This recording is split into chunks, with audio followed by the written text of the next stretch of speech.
Hey there, Patriots. Welcome back to the front lines. This is Death Watch here to give you guys more intel so you can update your personal armory and fight back against the fake news media machine. And today we're going to be discussing a lot of the things that got people upset with David Zaslav, who is now the new CEO in charge of Warner Bros. Discovery.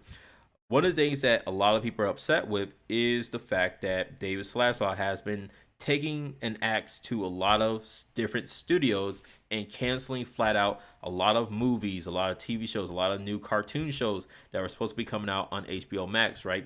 Some things are completely weird. Some things are kind of like expected, like are you guys really surprised that that show did not get a second season, or these shows got completely removed off the platform or kicked off, right? Or just kicked out of existence? But one things that we do know from before, like the Warner Bros, the Warner Discovery merge, we knew that David Zaslav was in the new CEO of, I forgot who the guy name is, but the new CEO that's supposed to be over CNN. One thing that they openly said was that, hey, when it comes to CNN on Warner Media, we are no longer going to do the whole left wing, right wing shtick. We're going to sit down and just have straight to the, straight middle of the road news, national news, international news, right? We're not going to do any more hyper partisan bullcrap. We're going to advertise our content to the average American, right?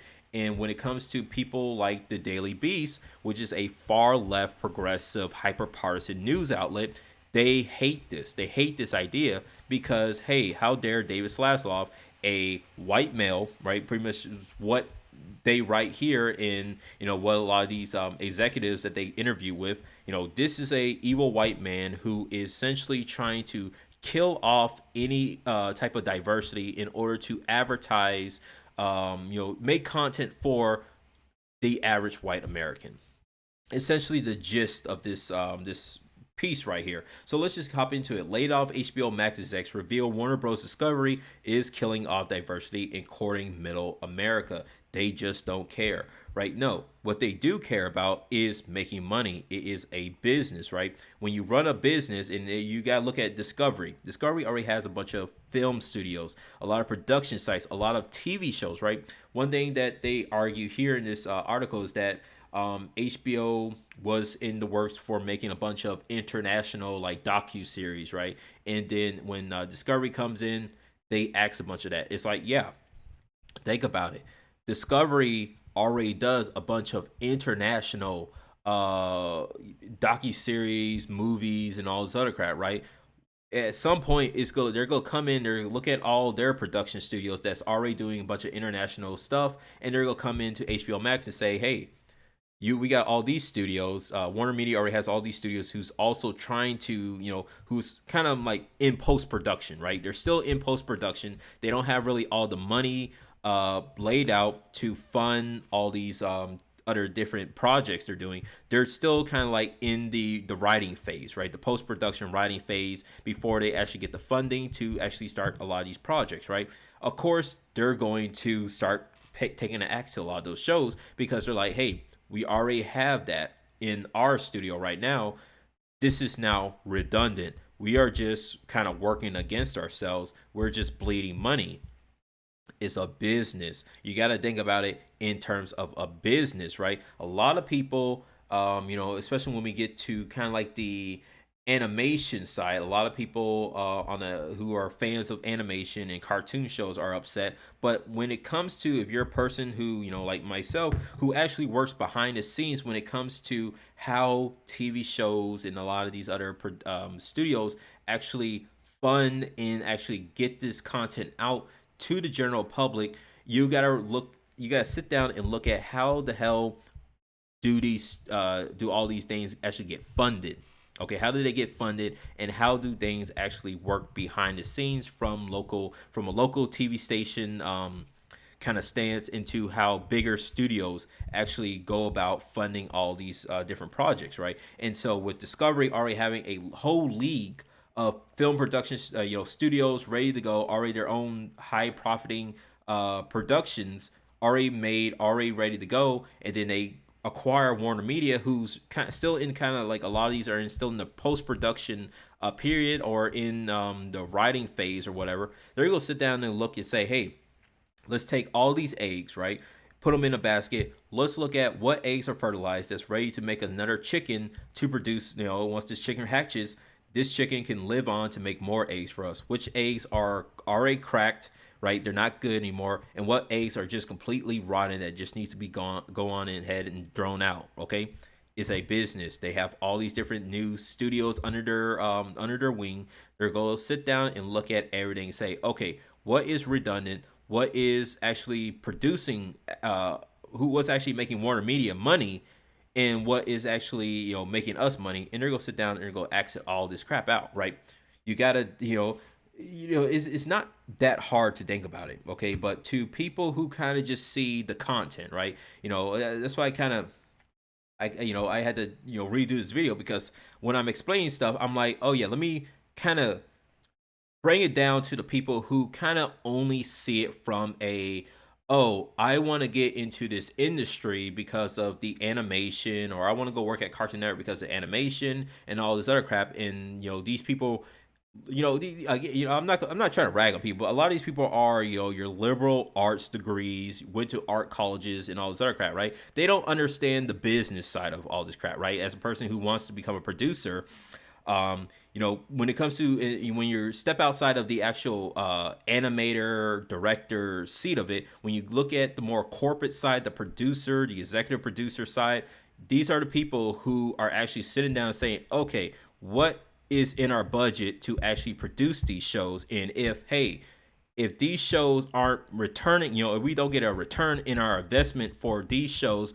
that has, we're cutting up this much money for each episode, if we're not getting a return in investment, these shows are going to be canceled, right? The studio is going to come down and say, okay, what shows are you as the producer, what shows are actually making us money? And you got laid out to your boss or whoever and say, okay, these are the shows right now that I'm currently in charge of.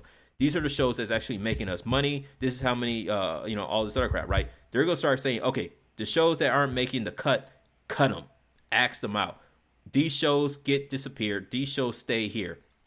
You got to look at it from that perspective, okay? And a lot of people don't think about it, because again, a lot of these people are your liberal arts types, and right, and even HBO, even HBO Warner Media acknowledges that these are the type of people who really watch our content, and this is why we are changing up. This is why we're making more content for the non-diverse left-wing hyper-partisan side, okay? But before we go any further, this is why I pulled this up.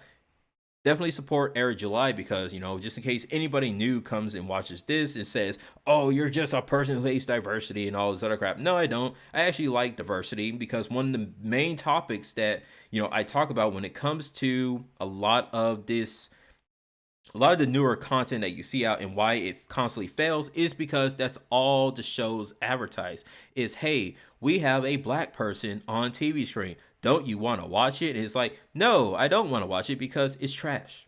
It's trash, okay? You watch the shows, the writing is terrible, the acting is terrible, the content, the story makes no fucking sense. It is not the original characters, right? In Daily Beast's rant, they openly show this one, Batgirl, the new Batgirl movie that's supposed to come out. They spent like $90 million in post-production trying to film this crap, and then it gets axed because it's going to be terrible. Batwoman did terribly, right? But what they did was they try to advertise it as, oh, hey, this is diversity, and the only reason why people don't love it is because there's a black person on the set. No, it's because your writing is terrible, your acting is terrible, your choreography, the cinematography is all trash. It makes no sense. This is not Batwoman. This is not Batgirl. These are not DC characters. These are literally your own fan fiction, right? This is your fan fiction put on screen with the with the name of well-known characters, but it has nothing to do with the actual characters that it's actually based off of, right? Nobody's going to want to watch it, and you putting black people on screen is only going to make it worse, because you're literally tokenizing these people, right? And this is something that Eric July, definitely check out his YouTube channel, Ripperverse. Definitely check him out and definitely support his campaign, right? He is making his own comic book, right? After years of literally, he talks about how terrible DC comic books are, how terrible they've gotten, how terrible Marvel comic books have gotten, how all these TV shows have completely remove what made their heroes and what made their content so good for more of this diversity inclusion bullshit that has been destroying their industry, because again, they focus more on putting non-white, non-heterosexual, non-male characters in these comic books, in these TV shows, and then they forget everything else. They forget the writing, they forget the pacing, they forget the story, they forget actually hiring good actors to represent these characters, and everything else, it just all goes to crap. Okay, he's been talking about how terrible it is. So many people got upset with him that they said, okay, if you think you can do better, then do better. And guess what? He's now coming out with his own comic book. Already has 3 million, almost 3,500,000 subscribers. Well, I mean, $3,500,000. Okay, backing him, right? Definitely 40,000 purchasers. Definitely support this guy. Get that number up. I definitely want to see, before it actually launches, I want to see it at least get to $3,500,000. Okay, because currently he is, when this releases, he will. I think he's mainly gonna break a record. Okay, he's going to sell far more comic books than what you see current day Spider-Man and current day Batman comic books are selling right now, because I think those are currently the top. Those are currently the top two comic books that always sell top of the shelf, right? I think they recently got beaten by the new Spawn comic book. I forgot which comic books, what Spawn series that was that just recently beat them out. But he definitely, when this comic book actually releases, I think he actually had a live stream where he compared his revenue and how many copies he's selling to the top comic books that's selling this year, and I think he's currently outbeating them right now. He's outpacing them currently, and when this finally releases, he'll completely knock these other like industries out the park. Okay, so it's just crazy how when you actually care about writing and storytelling, you'll find yourself getting more audience members, right? And this is where this is where I kind of showing you guys that, hey, when it comes to what this left-wing talk of diversity that you see here, it's just about, let's make content that only curtails to this very small minority of people who all seem to be in this small little subsection of this political spectrum, right? Those are not your average Americans. Those are very small, like a niche subculture of America. And if you constantly make content for those people, you're going to find out real quick that, hey, you're not making money, because with you're over here trying to curtail to these people, you're alienated the majority of America. And when you're doing that, you're not going to make money. You're not going to get a huge influx of audience members. You're not going to get a huge influx of subscribers. And guess what? That means more money lost. That means more content is going to be cut. More content is going to be lost. And hey, it's business, right? And so pretty much this whole entire piece is just ragging on HBO and saying, well, they're killing off all this diversity crap, right? And then an eternal graphic comparing the audiences of Discovery Plus and HBO Max showed a stark demographic difference between the two streamers, where HBO Max is popular with diverse crowds, right? They say diverse crowds, but don't really give specifics. Diverse crowds, single people, drivers of hybrid cars. Discovery Plus is popular with white, married people who drive SUVs, minivans, and traveling buses, right? People with, HBO Max is more curtailed to who? Single people who drives hybrid cars, your urbanites, right? That's clearly your urbanites, your, probably 18 to maybe 30-year-old, right? Max 35-year-old, right? People who are not married.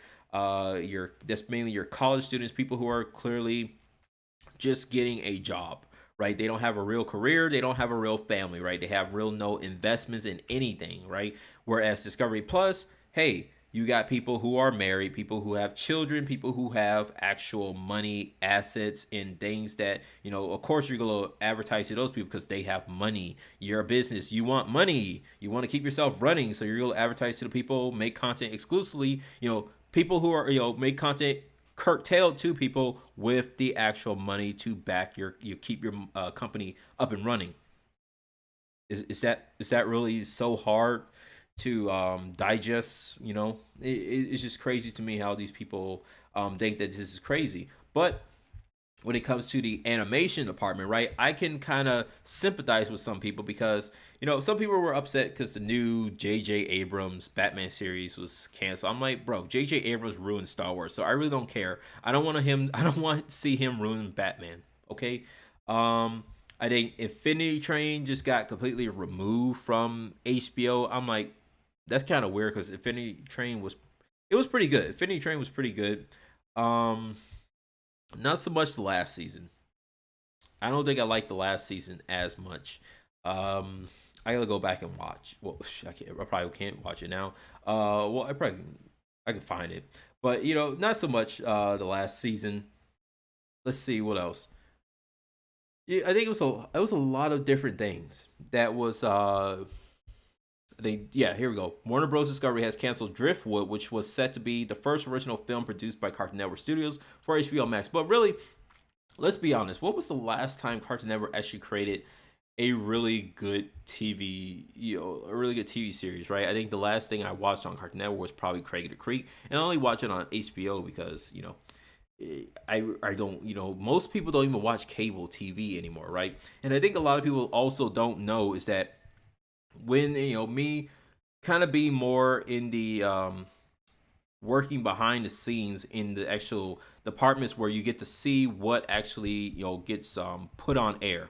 Okay, you got to sit down and you got to realize that when it comes to cable or cable television, right? Cable television is far different from streaming, right? And I know a lot of people will say, well, no duh, but the thing is, like, when you move to like satellite and internet, you don't have to worry about the FCC. You don't have to worry about as much about like local advertisements and all this other crap, right?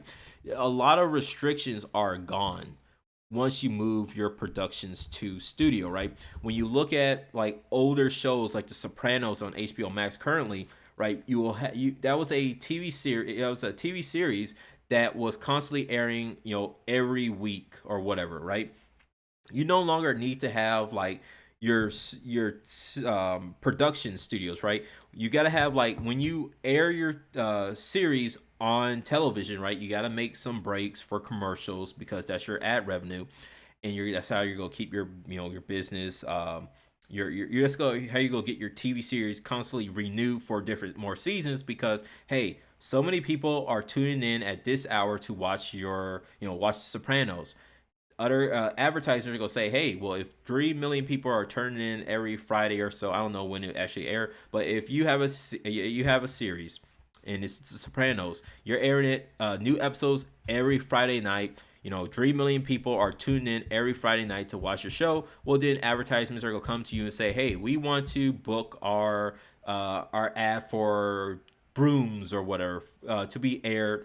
During your commercial break, you're gonna say, okay, because we have so many viewers, we can then mark up how much money we're gonna charge you to get your advertisement featured, during our commercial break, right?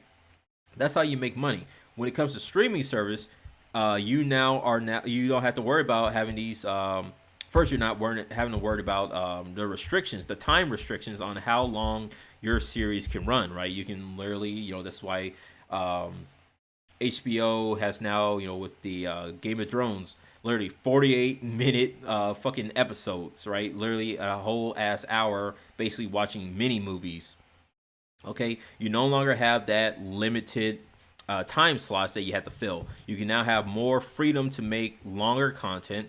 You have more freedom to simply, I guess, I remember a friend was telling me when he was watching The Sopranos, you always had like a cliffhanger, right? You always had a cliffhanger after every episode because that would get people to come back and watch your show the next week because they're like, oh crap, I gotta watch what happens the next week. But with streaming, you can either dump all your episodes right there then. The first season of this show can be dumped on a streaming service, or what's now happening is they're now going back to how they did with cable. With, hey, we're gonna start releasing one episode of this season every Friday, right? So a lot of it is still in the experimental phase, right? You now have this new frontier of streaming where you're gonna start seeing a lot of these companies start pulling more and more TV shows off of cable. You're gonna start putting it on your streaming service, but in order to do that, they need to sit down and look at everything they own, chop it all up, figure out what is actually making money, and then you'll see an overhaul of the HBO Max app and all this other Discovery Plus app or whatever. And you're gonna start seeing the overhaul of that and a lot more shows being featured and things like that, right? You're gonna start slowly, possibly start seeing a complete and total overhaul of the removal of cable television in general in the future, right? And so a lot of that, again, from behind the scenes, from a business perspective, you got to take all that in. You got to sit down and kind of look at the bigger picture with all this crap, all this diversity bullshit. This is all, again, progressive socialist talk. People who only ever went to a liberal arts college, okay, never took an economics class in their fucking life, and they don't know how to actually run a business. The only thing they know is, oh, content. I want to be a content creator. They don't know anything about actual ratings, actually how to make money, and how that all influences how long their shows actually stay on air. It doesn't matter if 100, or 100,000 people tune in to watch your show. If every other show around you is getting like a million views, yeah, your show is gonna be canceled quickly. Okay, it's just how it is, right? And so, you know, I definitely, I can sympathize because some shows, when I actually go through, and I'll probably make another video actually going through all the shows that is actually being canceled, I'm probably gonna be like, ah, damn, I can't believe that got canceled or this is getting removed from HBO. But really, I kind of don't care, right?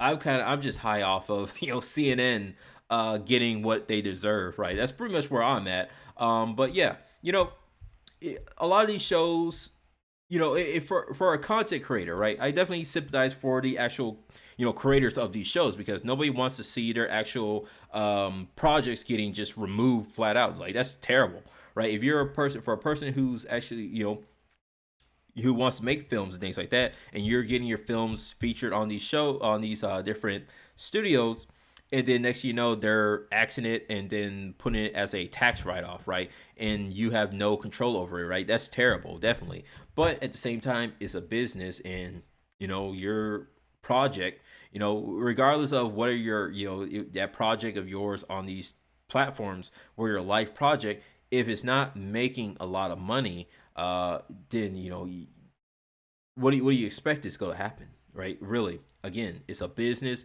They got to make money to keep themselves in business because you kind of went to these people because they had the money to produce your content, right? That's right. Why a lot of these people go to these bigger studios to sell their ideas because, hey, I don't have the money to produce what my show. I need a bigger company with money, with assets, with all these other external resources to produce my big idea.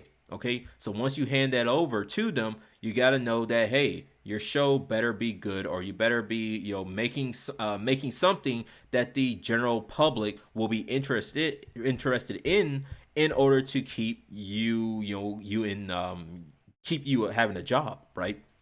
So, not to be harsh or anything, but it's just business, right? People need to know how business operate, right? How to make money. As long as your studio is making money, as long as your TV show is getting viewers, is making money, then you're going to stay in business. It's simple as that. All this other diversity bullshit, right? If you're so focused when creating content is having a diverse cast, if that's all you're worried about, then you're gonna figure out real quick that you ain't got nothing. Your show isn't worth anything because your show is gonna fail at what it's supposed to do, and that's to entertain.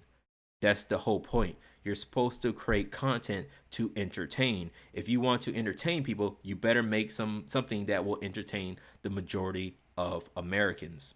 And if you can't do that, if you're trying to make some type of project that only literally strokes the ego of a very small hyper partisan cult in this political on this one side of the political spectrum, you're gonna figure out real quick that yeah, your show's gonna be canceled in favor of these other shows.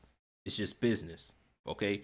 Right? If you feel like you want to make some type of content that focuses to a small crowd, do what Eric July is doing, right? Eric July, he's not making, he specifically said that he's making he's making this new comic book for comic book fans, people who love superheroes, people who love reading comic books, superhero comic books.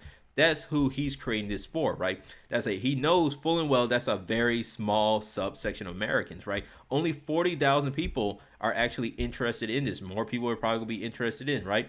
But hey, you know, if this was a TV show, like if this was a TV series, he was only getting 40,000 viewers watching his show. That's a failure. But for a single issue comic book, 40,000 people willing to buy this, that's good. That's just healthy, right? Making 3 million, almost half, almost $4 million. That's good business right there. Okay, so this is why people, if you want to make something more focused to a very niche subsection of Americans, well, then you better go into your own business. You better make your own content, make your own platform, whatever, make your own comic book, web comic, whatever, for those people. But if you're going to the bigger networks to try to get your project aired, right, you better make it for a general public, right? It's simple as that. So, like always, stay safe, stay sane, be vigilant, like, share, subscribe, and I'll see you, Patriots, on the battlefield.